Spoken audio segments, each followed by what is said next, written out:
దేవాది దేవుడు ఒకప్పుడు ఇశ్రాయేలు జనాంగముతో ఆయన ఒక మంచి మాట చెప్పాడు. చదువుదాం. నిర్గమకాండము 15వ అధ్యాయము 26వ వచనాన్ని మనం చదువుదాం. నిర్గమకాండము 15వ అధ్యాయము. నీ దేవుడైన యెహోవా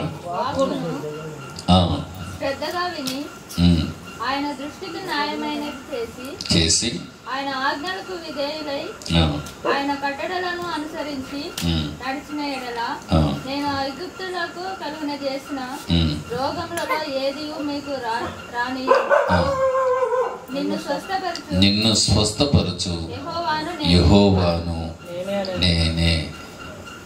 జాగ్రత్త వినండి మాటలు. దేవాది దేవుడు తన ప్రజలైన ఇశ్రాయేలు జనాంగముతో ఏం చెబుతున్నాడంటే, మీరు నా మాట వింటే, జాగ్రత్త వినండి, మీరు నా మాట వింటే, నా ఆజ్ఞలు మీరు పాటిస్తే, నేను చెప్పినట్లుగానే మీరు చేస్తే,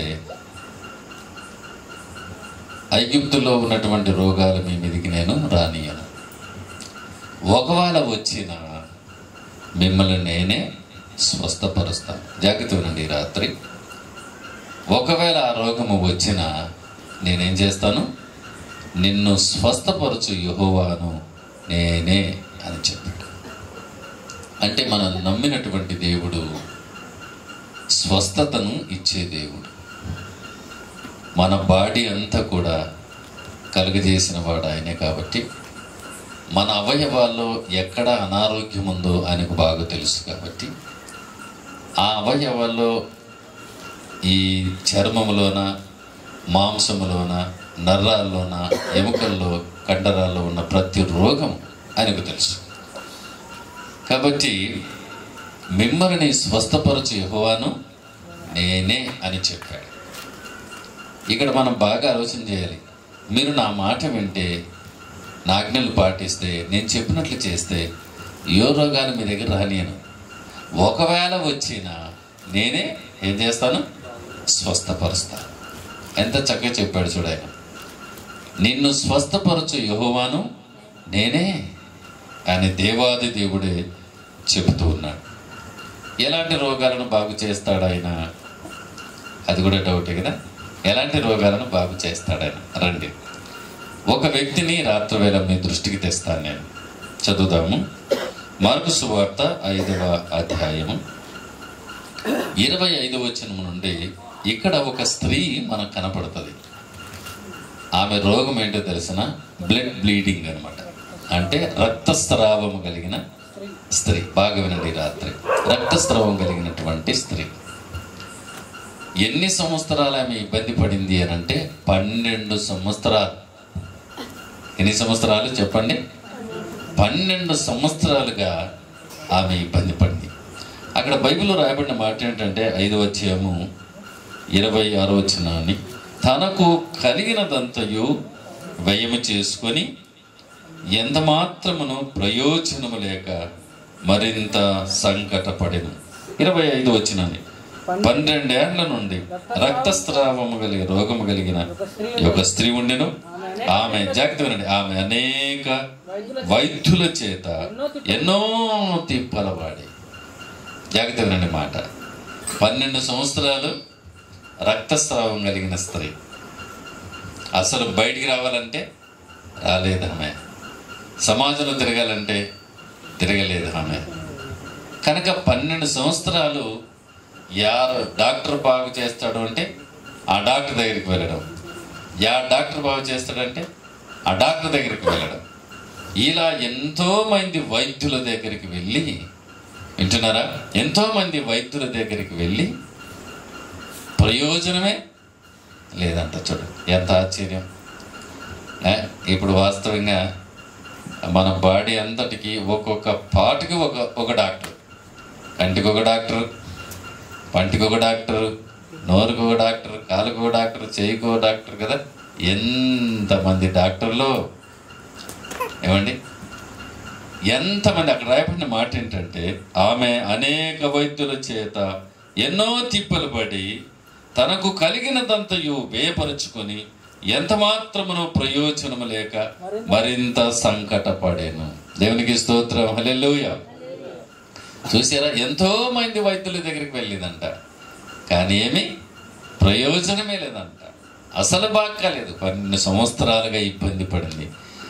ఎంతో మంది వైద్యుల దగ్గర వెళ్ళింది, ఎంతో డబ్బు ఖర్చు పెట్టింది ఆమె. అనేక మంది వైద్యుల చేత కదా, అనేక మంది వైద్యుల చేత డబ్బంతా వ్యయపరుచుకొని తనకున్నటువంటి రోగము బాగు కాక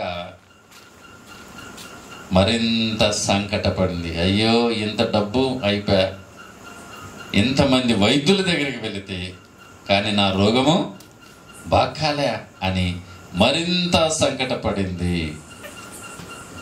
అయితే జాగ్రత్త వినండి. యేసు ప్రభు వారు ఆ పట్టణంలో ప్రవేశించారు. యేసు ప్రభు వారి గురించి ఆమె వినింది కనుక ఆమె ఏమనుకుందంటే, నేను వెనకాల వెళ్ళి ఆయన వస్త్రపు చెంగు ముట్టుకుంటే చాలు. ఏమనుకుంది ఆమె ఆలోచన చూడండి. అయ్యా పోయి నన్ను బాగు చేయండి అని పడదామంటే ఏం లేదు, నేను ఆయన వస్త్రపు చెంగు ముట్టుకుంటా, నేను బాగైతేనేమో అని వెనకాల నుండి పోయి ఏమండి ఆయన వస్త్ర చెంగు ముట్టుకోండి. దేవునికి స్తోత్రం. హల్లెలూయా. బైబిల్లో రాయబడిన మాట మత్తయి సువార్త 5వ అధ్యాయము చదువుదాము. 29వ వచనము. వెంటనే ఆమె రక్తధార కట్టెను గనుక తన శరీరములో ఆ బాధ నివారణ అయినదని గ్రహించుకునేను. దేవునికి స్తోత్రం చెప్తాం. ఒకసారి చప్పట్లు కొడతాం అందరం. హల్లెలూయా.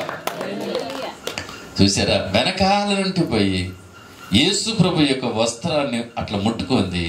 వెంటనే ఆమె రక్తధార కట్టెను, తన బాడీలోన తనకు ఆ బాధ నివారణ అయిందని గ్రహించాను అని ఉంది. చూసారా, 12 సంవత్సరాలుగా ఎంతో మంది వైద్యుల దగ్గరికి వెళ్ళిన ప్రయోజనం లేకుండా డబ్బంతా అయిపోగొట్టుకొని ఇబ్బంది పడినటువంటి స్త్రీ ఆ యేసు ప్రభు దగ్గరికి వచ్చి ఆయన వస్త్రం చెక్కు ముట్టుకుంటే వెంటనే బాగైపోయింది.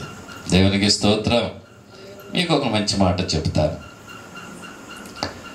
ఎంతమంది వైద్యుల దగ్గరికి వెళ్ళినా రోగం పాకాలేదా? ఎన్ని మందులు వాడినా మనలో ఉన్న రోగం పాకాలేదా? అయితే బైబిల్ ఏం చెబుతుంది?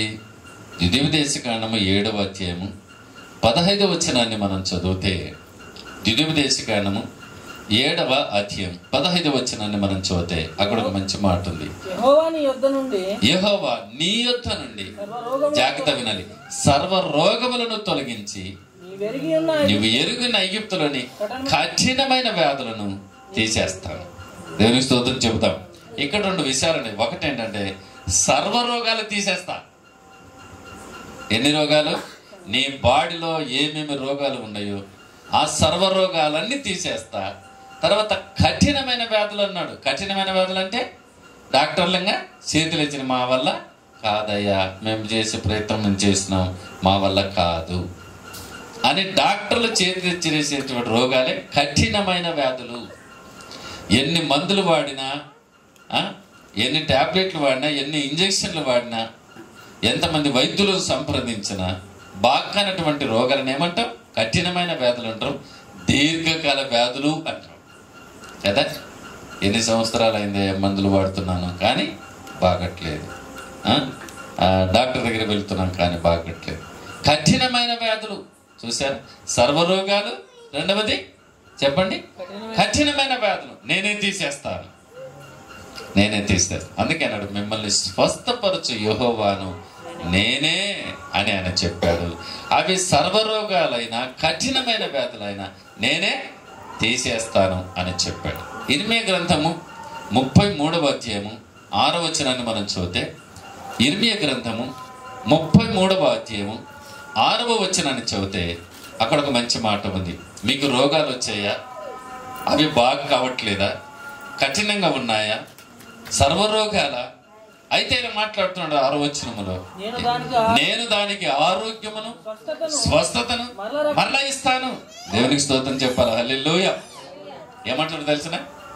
దేవుడు మాట్లాడుతాడు, నేను మరలా ఆరోగ్యాన్ని ఇస్తాను, స్వస్థపడతాను, నేను దానికి ఆరోగ్యమును స్వస్థతను మరలా ఇస్తాను అని చెప్పాడు. చూసారా, స్వస్థపరిచి దేవుడు అవి సర్వరోగాలైన కఠినమైన వ్యాధులైనా తీసేస్తాడు అంటున్నాడు.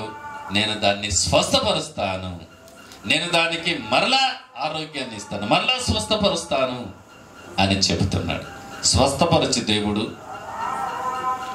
సర్వరోగాలైన కఠినమైన వ్యాధులైన తీసేస్తాడు, మరలా ఆరోగ్యాన్ని మరలా ఇస్తాడు. చూసారా ఎంత బాగుంటాయి దేవుని మాటలు. నేను దానికి ఆరోగ్యమును స్వస్థతను మరలా ఇస్తాను అని చెప్తున్నాడు. సరే, ఎలా ఆయన ద్వారా మనకు స్వస్థత ఎలా జరుగుతుంది అంటే చదువుదాం. ఇప్పుడు యెషయా గ్రంథము 53వ అధ్యాయంలో 5వ వచనాన్ని మనం చదివితే, యెషయా గ్రంథము 53వ అధ్యాయం 5వ వచనాన్ని మనం చదివితే అక్కడ ఒక మంచి మాట వ్రాయబడి ఉంది. మన అతిక్రమ క్రియలను బట్టి ఆయన గాయపరచబడెను, మన దోషములను బట్టి నలుగగొట్టబడెను, మన సమాధానార్థమైన శిక్ష అతని మీద పడెను. జాగ్రత్త, అతడు పొందిన దెబ్బల చేత మనకు స్వస్థత. హల్లెలూయా చెబుదాము కూడా. హల్లెలూయా. ఏమంటండి? కల్వరి శిలువలోన యేసు ప్రభు వారు ఈ లోకములో మన అతిక్రమ క్రియల బట్టి తన దేహము గాయపరచబడింది అంటున్నాడు. ఆయన పొందిన గాయాల్లో మనకి ఏం జరుగుతుందంట? స్వస్థత. అర్థమైందే? ఆయన పొందిన కల్వరి శిలువలోన ఆయన పొందిన గాయాలు, కొరడా దెబ్బలతో కొట్టబడిన దేహం వల్లంతా గాయాలే, కాళ్ళలో చేతులు మేకులతో సిలవ కొట్టబడి గాయాలే, ప్రక్కన బల్లెపు పోటు గాయాలే. అయితే ఆ గాయాలలో మనకి ఏం జరుగుతుందంట? స్వస్థత జరుగుతుంది. దేవుని స్తోత్రం చెప్పాలా? హల్లెలూయా.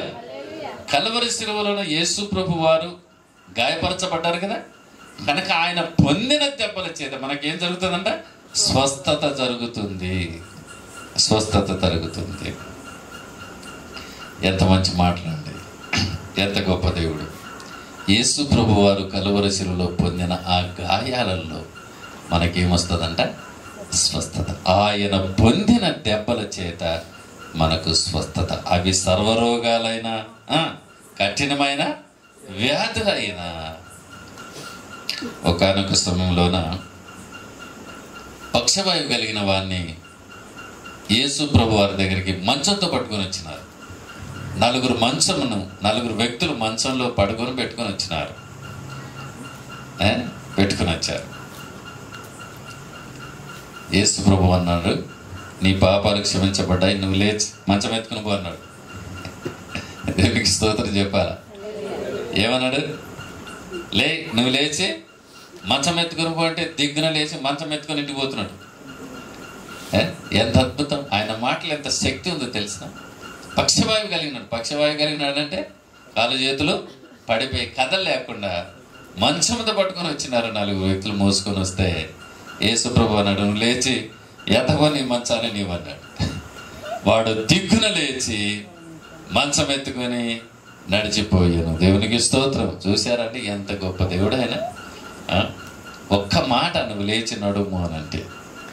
ఒకసారి కుష్ఠరోగినటువంటి వాడు యేసు ప్రభు దగ్గరికి వచ్చి, అయ్యా నా ఎందుకు కనికరపడ్డాయ్యా, కుష్ఠరోగం వచ్చింది, ఊరు వెలుపల నన్ను పెట్టారు, భార్య పిల్లలకు దూరమైనారు, చాలా ఇబ్బంది పడుతున్నాను, దయచేసి నా మీద కనికరించి నీకు ఇష్టమైతే నన్ను బాగు చేయి అన్నప్పుడు ప్రభు ఏమన్నాడు? నాకు ఇష్టమే, దగ్గర అని పిలుచుకొని, నాకు ఇష్టమే, నువ్వు శుద్ధుడు కమ్మని పలకగా తక్షణమే వాడు శుద్ధుడాయను అని వ్రాయబడింది. తక్షణమే. చూసారండి ఆయన మాట ఎంత స్వస్థత అండి. ఆయన మాట సెలవిస్తే సార్ ఏమండి మన జీవితాలు మారిపోతాయి. అందుకే నేను రాసినటువంటి పాటలలో మాట మాత్రము సెలవిమ్ము నేను మారిపోతాను అనే మాట పెట్టారు. యేసయ్య నా దీన ప్రార్థన అనే పాటలో చివరి వచనంలో మాట మాత్రం సెలవిస్తే నేను మారిపోతా. అవును, దేవుని మాటలో శక్తి ఉంది, దేవుని మాటలో స్వస్థత ఉంది. కనుక ఆ కల్వరి శిలువలో ఆయన పొందిన గాయాల్లో ఏముందంట మనకు? చెప్పండి ఏముంది? స్వస్థత ఉంది. మన బాడీలో ఏ రోగం ఉన్నా, ఏ బలహీనత ఉన్నా మనకు స్వస్థత ఇచ్చేవాడు ఆయన. ఒకసారి ఒక ఆమె 3 నెలలుగా భోజనం చేయట్లేదంట. ఎన్ని నెలలు భోజనం చేయట్లేదంట. ఎన్నో మంది వైద్యులను సంప్రదించి ఇబ్బంది పడింది, కానీ ఆమె రోగం బాగలేక ఎవరో చెప్పారంట, ఇట్లా నిత్యానంద అన్న దగ్గరికి వెళ్ళండి, సార్ దగ్గరికి వెళ్ళండి, ప్రార్థన చేస్తాడు మీ కొరకు అని. సరేలేని సాయంత్రం పూట వచ్చింది. ఆమె వచ్చింది, ఇట్లా బక్కగా అయిపోయింది, కెన్నగా, ఎంతో నీరసంగా ఏడ్చుకుంటూ ఆమె ఆ బాధ అంతా చెప్తుంది. 3 నెలలు అయిందయ్యా, భోజనం సరిగా లేదు, నిద్ర రాత్రుల పూట నిద్ర కూడా సరిగా లేదు అని బాధపడుతూ చాలా వేదన పడుతూ చెప్పింది. సర్లేమ్మా, నేను నీ కొరకు ప్రార్థన చేస్తాను అని చెప్పి ఏం చేసామంటే ఆమె కొరకు నేను నా భార్య ఇద్దరం కలిసి ప్రార్థన చేశాం. ఇద్దరం కలిసి ప్రార్థన చేసినాం. ఇద్దరం కలిసి ప్రార్థన చేసిన తర్వాత 1 గంట ఉన్న తర్వాత నేను నా భార్యకి చెప్పాను, ఈమెకు భోజనం పెట్టు తింటుంది అని. అప్పుడు అంటుంది, అయ్యా 3 నెలలు అయిందయ్యా, భోజనం తినలేనయ్యా, నీకెందుకు, ప్రార్థన చేసిన కదా తినను అని అన్నం పెడితే ప్లేట్ నిండా తినేసింది. 3 నెలలు వచ్చి భోజనం తిన్నటువంటి ఆమె ప్లేట్ నిండా భోజనం తినింది. ఈరోజు ఇక్కడే పడుకో, మా దగ్గరే పడుకో, రేపు పొద్దున పోదులే అని చెప్పిన. సర్లే అని ఆ రోజు పడుకుంది. పొద్దున లేచినాక చెప్పిన, నిద్ర పట్టిందమ్మా అంటే 3 నెలలుందయ్యా నిద్ర లేదు, కానీ ఈరోజు హాయిగా పడుకున్నా నేను అని చెప్తుంది. దేవునికి స్తోత్రం. చూసారండి, మనము ప్రార్థన చేస్తే దేవుని దగ్గర అవి సర్వరోగాలైనా కఠినమైన వ్యాధులైనా దేవుడు ఏం చేస్తాడు చెప్పండి? దేవుడు ఏం చేస్తాడు? బాగు చేస్తాడు. దేవుడు ఏం చేస్తాడు చెప్పండి? బాగు చేస్తాడు. తాడిపత్రిలోన హాస్టల్ వార్డెన్గా పనిచేస్తున్నటువంటి ఒక సిస్టర్ ఉంది అక్కడ. ఆమె చాలా భయంకరమైన వ్యాధితో బాధపడుతూ దాదాపుగా చాలా ఇబ్బంది పడింది. ఆమెకి ఎవరో చెప్పారంట, ఫోన్ చేసింది నాకు. ఫోన్ చేస్తే నేను ఇప్పుడు మీకు చెప్పిన వాక్యాలు ఆమెకి చెప్పా, అమ్మా ఈ వాక్యాలు నువ్వు రోజు పొద్దున లేచి ప్రార్థన చేసుకొని నువ్వు ప్రభుని అడుగు, దేవుడు తప్పకుండా నీకు స్వస్థతనిస్తాడు. ఆమె ఏం చేసిందని తెలిసిన 3 రోజులు వరుసగా నేను మీకు ఇప్పుడు రెఫరెన్స్ చెప్పినటువంటి ఆ మాటలు చక్కగా రాసుకొని పొద్దున సాయంత్రం 3 రోజులుగా వాక్యాలు పలికి, ప్రభువా నువ్వు స్వస్థపరిచే దేవుడు కదా, సర్వరోగాలైనా కఠినమైన వ్యాధులైనా తీసేస్తానన్నావు కదా, మరలా ఆరోగ్యాన్ని ఇస్తానన్నావు కదా, కల్వరిశిలో మీరు పొందిన గాయాల స్వస్థత ఉందని చెప్పావు కదా, కనుక నాకు సహాయం చేయని ప్రార్థన చేస్తే 3 రోజులకు ఏమండి ఆమె రోగం బాగైందంట. దేవునికి స్తోత్రం. ఆమె ఏమంటుంది తెలిసిన, మిగతా వాళ్ళతో ఏం చెప్పిందంటే తెలిసిన, నేను నిత్యానంద సార్కి ఫోన్ చేస్తున్నాను, ఫోన్లో ప్రార్థన చేసుకున్నాను, అయితే సారు నాకు కొన్ని వాక్యాలు చెప్పినాడు, అవి రాసుకున్నాను. 3 రోజులకు ఉదయం సాయంత్రం ఆ వాక్యాలు పెట్టి ప్రార్థన చేసుకున్నాను, దేవుడు నన్ను బాగు చేసినాడు అంటూ ఆమె ఒక మాట చెప్పినట. నిత్యానంద సార్ అట్లాంటివి ఇచ్చలేడు, నాకు మిషన్ గన్ ఇచ్చినాడు అనిందంట. మిషన్ గన్ అంటే ఎదురు కోవాడితే ఎమ్మడమే చచ్చిపోవడమే.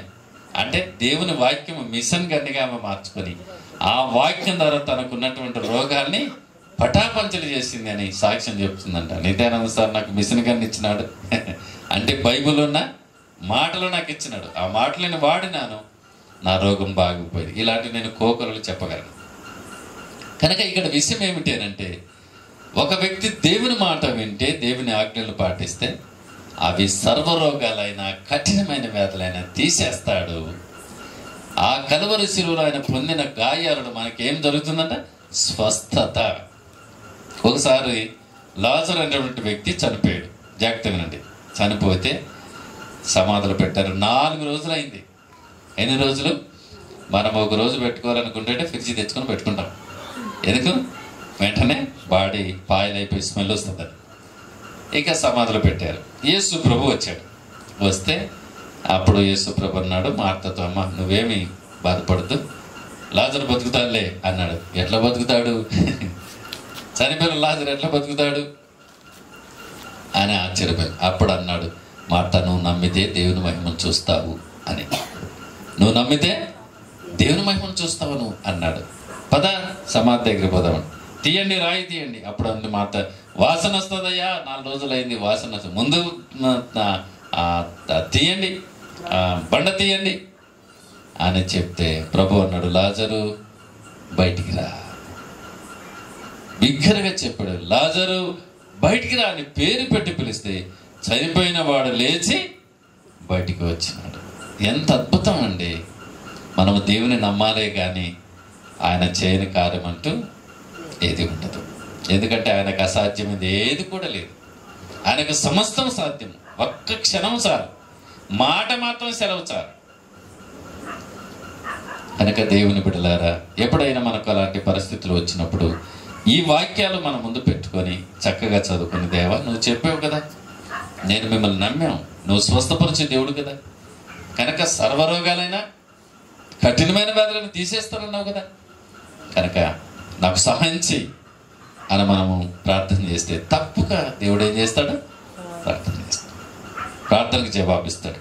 మన డోన్లో మెస్సీ ప్రార్థన మందిరంలో గత 11 సంవత్సరాలు అయింది. అక్కడ ఎంతమంది రోగులు బాగా అవుతారు. వాళ్ళ ఆశ ఏంటో తెలిసిన, వాళ్ళు ఎక్కడో ఉంటారు, వాళ్ళ రోగాన్ని బట్టి, అయ్యా మేము మెస్సీ మందిరంలో సాక్ష్యం చెప్తాం తండ్రి, బాగు చేయి అంటే దేవుడు వారిని బాగు చేస్తే చర్చిలో వచ్చి సాక్ష్యాలు చెప్తారు. కనుక మనము నమ్మిన దేవుడు సామాన్యుడు కాదు. ఆయన సృష్టికర్త, సర్వాన్ని సృజించిన వాడు. మనలో ఉన్న ప్రతి బాడీలో ఉన్న ప్రతి రోగాన్ని బాగు చేయగలడు ఆయన. అవి సర్వరోగాలైనా కఠినమైన వ్యాధులైనా తీసేస్తానని ఆయనే చెప్పాడు. అయితే ఆయన కల్వరి శిలువలో పొందిన గాయాల్లో మనకు స్వస్థత ఉంది. మన పాపముల కొరకు, మన దోషముల కొరకు ఆయన దేహము గాయపరచబడింది. మన మీద మన శిక్ష అంతా కూడా ఆయన మీద పడింది. కొరడా దెబ్బలు, ముళ్ళ కిరీటం, సిలువ భారం, మేకులతో సిలువ కొట్టబడి ఆకాశానికి భూమికి మధ్యన వేలాడబడ్డాడు ఆయన. ఆయన పొందిన గాయాల్లో మనకు స్వస్థత ఉంది. మనసారా ఆయన వైపు చూస్తూ, ప్రభువా కల్వరి శిలువలో మీరు పొందిన గాయాల్లో నాకు స్వస్థత దయచేయి అని మనము ప్రార్థన చేస్తే దేవుడు తప్పకుండా మన ప్రార్థనకు జవాబునిస్తాడు. దానికి ఉదాహరణగా నేను ఒక మాట నేను మీకు చెప్తాను. ఒకానొక సమయంలోన 3.5 సంవత్సరము నాకు జ్వరం వచ్చింది. ఎన్ని సంవత్సరాలు? బాగానండి. 2005 నుంచి 2007 వరకు 3.5 సంవత్సరం జ్వరం నాకు. ఎన్ని హాస్పిటల్, ఎన్ని మందులు, ఎన్ని గ్లూకోజ్ బాటలు, అందులో మరలా నాకు జాండీస్, అందులో 3.5 సంవత్సరం. ఒకరోజు కాదు, 2 రోజులు కాదు, నెల కాదు, 2 నెలలు కాదు, ఓ సంవత్సరం కాదు, 2 సంవత్సరాలు, 3.5 సంవత్సరం 24 hours జ్వరమే. ఇక నాకు అర్థమైంది, ఇంకా నా పని అయిపోయింది అని అనుకున్నాను నేను. నా పని అయిపోయింది. అందరు కూడా, నా స్నేహితులు కూడా, నిత్యానందం సార్ పని అయిపోయింది, ఆయన ఏమంటారు జెండెత్తినాడు ఆయన. అది 3.5 సంవత్సరం. నాకు కూడా అర్థమైంది, ఇక నేను ఈ లోకం విడిస్తానేమో అని. అయితే ఒకరోజు రాత్రి నేను ప్రార్థన చేశాను.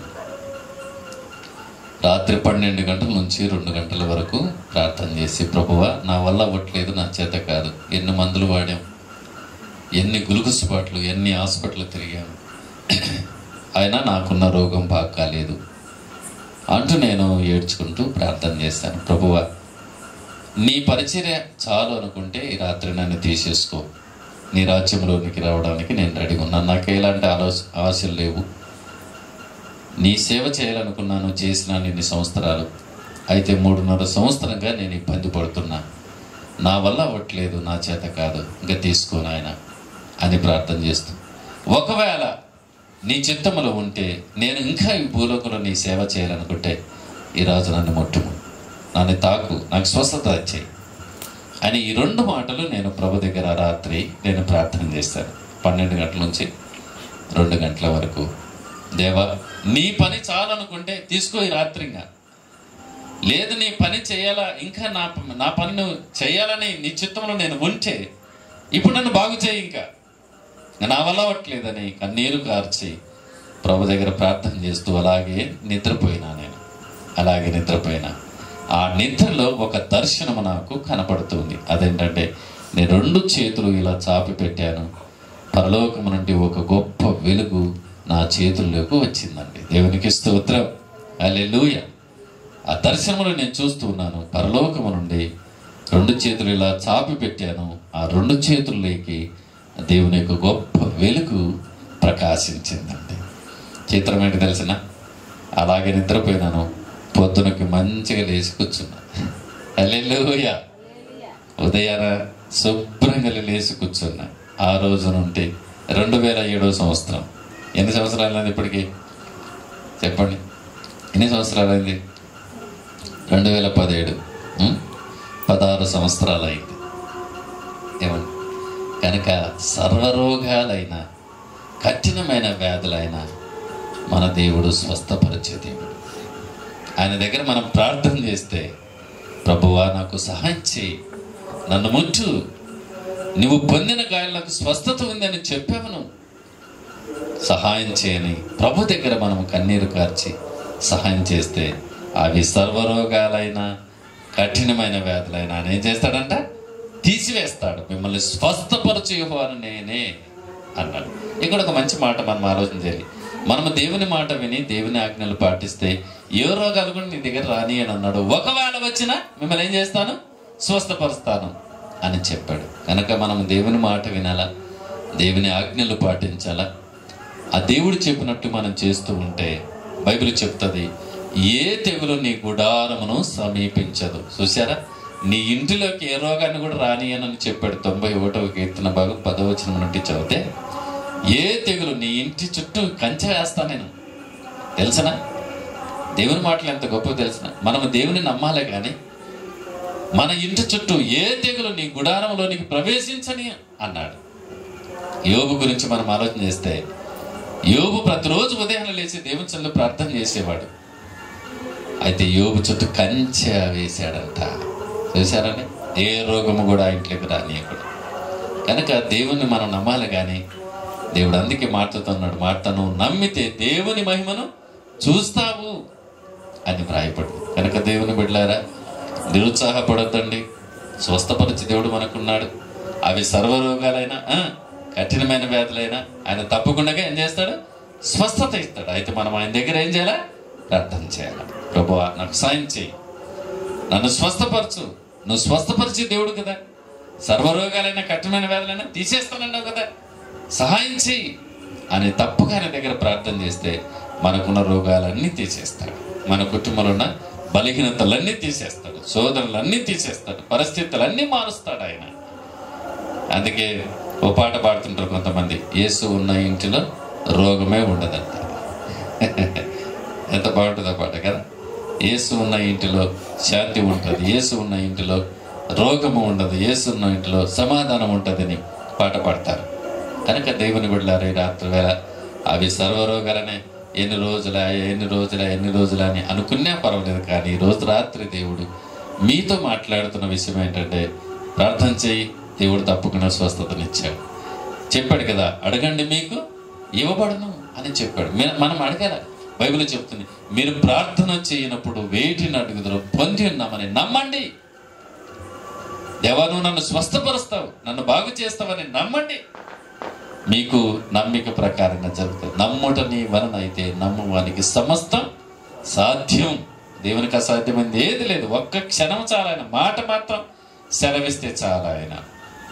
కనుక ఇబ్బంది పడ్డాం, బాధపడ్డామని ఏమి పడాల్సిన, మనం నమ్మిన దేవుడు అన్ని రోగాలను తీసేయగలడు, కఠినమైన వ్యాధులను స్వస్థపరచగలడు. మరలా అంటున్నాడు, నేను దానికి ఆరోగ్యమును స్వస్థతను మరలా ఇస్తాను అని చెప్పాడు. మరలా ఇస్తాడు మనకు ఆరోగ్యం అని దగ్గర ప్రార్థన చేస్తే.